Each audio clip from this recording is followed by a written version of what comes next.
Hello, Oklahoma. This is Emma White, your Mesonet Agricultural Outreach Specialist, here with your Mesonet Weekly Weather Report. Remember how last week was hot, hot, hot? Well, this weekend you're likely enjoying a bit cooler relief due to the cold front moving in. Sadly, the temperatures are not expected to remain cooler through the new work week. Also note that even with the cooler temperatures, the highs could still reach 90 degrees, particularly on Sunday, so be sure to stay hydrated. However, these lower temperatures this weekend are also associated with higher humidity, as this National Weather Service example from Norman shows. With the relative humidity above 90%, and if that temperature is at or above 70 degrees Fahrenheit, the pecan scab hours will accumulate. That accumulation will likely be statewide.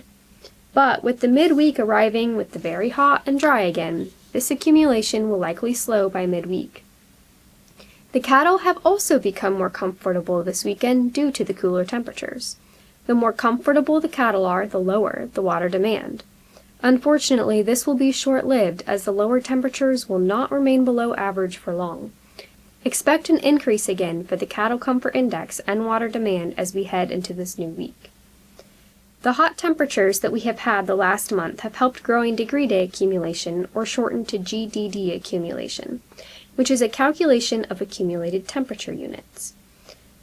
Though this weekend has been a bit cooler, GDDs are still accumulating, as one could check on the Mesonet by going to the Agriculture tab and selecting crops. Crops such as corn, winter wheat, and cotton heavily depend on temperature for crop development progress.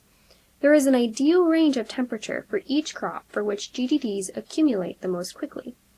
As of July 30th, according to the USDA NASS, crops such as cotton and corn are making good development progress in Oklahoma, since statewide 2025 shows a similar trend to the 2020 through 2024 average for the state.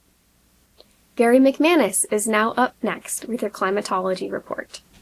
Thanks, Emma, and good morning, everyone. Well, hopefully, as Emma mentioned, we are getting some cooler weather, and you're enjoying a little bit of that, because summer certainly hit the fan this week, am I right?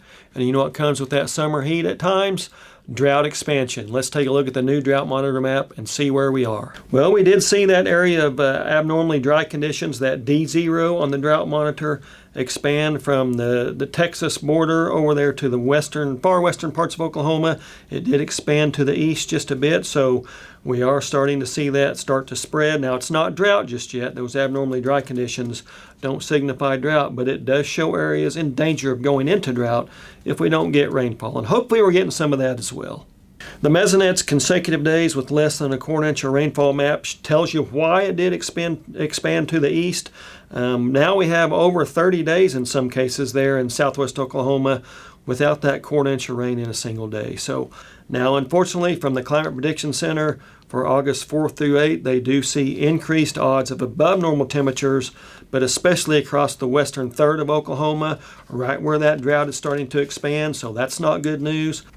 Well, the good news, I guess we can end with, is it's only about a month or two until we start to see more of those cold fronts and true, at least near fall-like weather. We get into September, we'll start to see more rainfall, a little bit more of that jet stream dipping down. But until then, it's going to be August and it's going to be hot.